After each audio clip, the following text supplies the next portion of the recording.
So this is part one of breakfast, and though it kind of looks like a lot, but this cantaloupe was actually pretty small. And these pancakes, my roommate and I made last night, because I made her blueberry pancakes for her birthday, so it was only fair to make them for mine. So Wednesday, that is today, although you probably won't be watching this on Wednesday.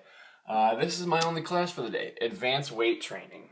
I know, I get 3 credits for just lifting.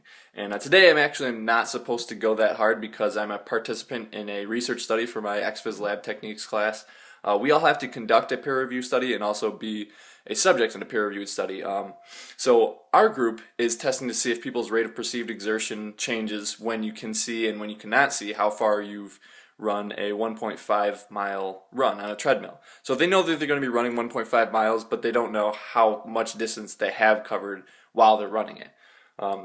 So that's the study that we're conducting, and then I'm also in a study where they're testing to see if static stretching before lifting and before using an isokinetic dynamometer changes your strength or power output.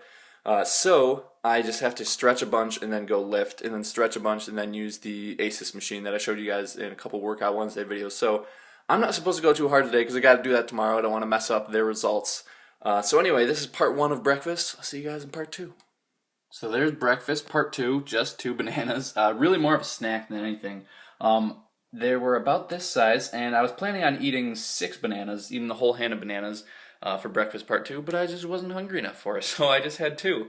And that's kind of what I wanted to talk about. I think it's important to eat as much as you want on this diet, but don't eat as much as you can. Don't gorge yourself just because you see somebody else doing that on YouTube.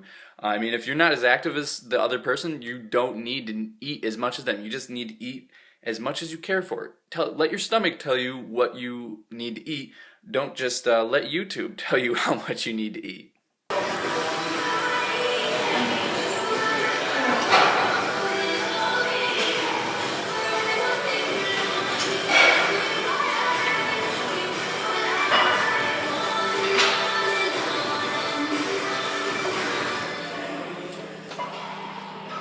Take a bow. Huh? Take a bow.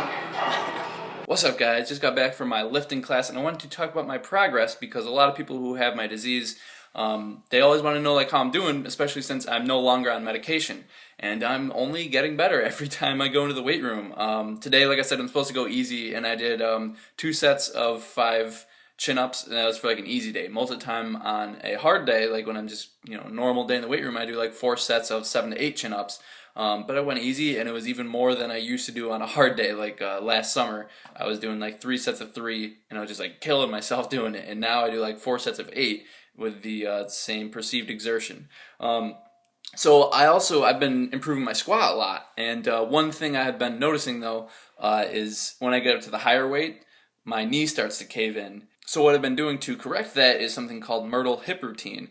So it's spelled like Myrtle Beach, but without the E. I don't know why, it's spelled weird. But basically it's just working on abduction and adduction of the hip. It looks sort of like a hurdle drill, and then there's like a backwards hurdle drill. You just do like a fire hydrant, like a dog peeing on a fire hydrant. There's another one called the clam. There's so many different ones. I'm just working on my hip strength because that's why your knee caves in a lot of time when you're squatting. That's why a lot of runners have knee pain because of hip weakness. So a lot of overuse injuries regarding the knee come from hip weakness. So if you want to correct that, just work on your hips.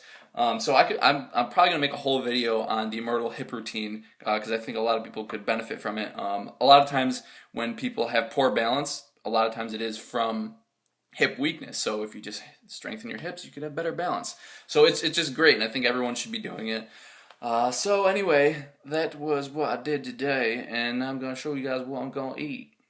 So in here we got 1 can of refried beans, around 3.5, 4-ish potatoes, I don't remember exactly. And I got 12 ounces of corn and whatever was left of the peas, probably around 12 ounces as well. So I'm going to mix that with some salsa and some hot sauce, and it's a lot better than it sounds, trust me.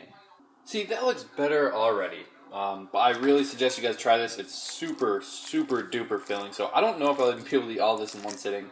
May have to put it in the fridge and eat it again later, but anyway, this is what I'm having for lunch. Well, howdy folks, I finished off a majority of my refried bean and potato dish. I went to the library for about 4 hours and came home, finished off the food, and now I think the only responsible way to spend my time would be with eating the rest of these bananas and playing Skyrim.